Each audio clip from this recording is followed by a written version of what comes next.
Number 1. Self-hatred is learned, not the truth. You didn't enter this world carrying shame. The voice saying you're not enough didn't appear by itself.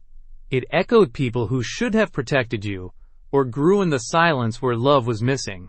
Our sense of self forms in relationship. As children, we absorb how we're spoken to, and whether our needs are met or ignored. If your world was harsh, you learn to be harsh with yourself. And here's what matters. If that voice was learned, it isn't the truth of who you are. The brain that adapted to criticism can adapt to kindness. You were shaped by what you survived. And now you can begin reshaping yourself with gentleness instead of contempt. Number 2, it blocks your healing. When you're caught in self-hatred, everything else pauses. You can't think clearly, reach out, or move forward. When we attack ourselves, the nervous system reacts as if we're in danger. The body tenses, the mind narrows, and we slip into survival mode instead of growth mode.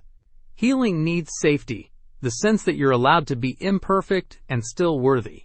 Compassion isn't weakness. You can't shame yourself into becoming someone you're proud of, but you can offer yourself the steady presence that says you're allowed to struggle and you're still worth supporting. Number 3, you deserve the same kindness you give others. Think of the last time someone you cared about came to you hurting. You listened, you understood, you reminded them they were human. But when it's you, the rules shift. The compassion you give freely becomes something you don't allow yourself to receive. This is the self-compassion gap, the distance between how we treat ourselves and how we treat the people we love. The ability to be kind already lives in you. You've proven it again and again to others. You're allowed to turn that same warmth inward.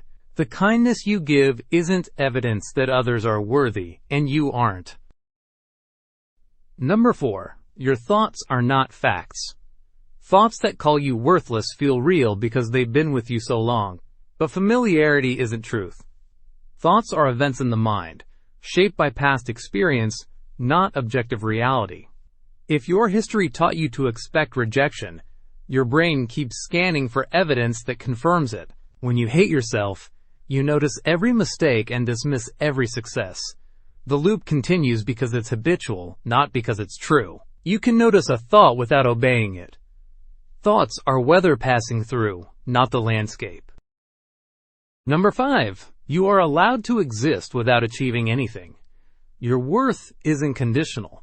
You don't exist to serve a system that forgets you when you slow down. We absorb the culture's obsession with productivity and mistake it for personal truth, carrying guilt when we rest. But your life has value beyond what you provide.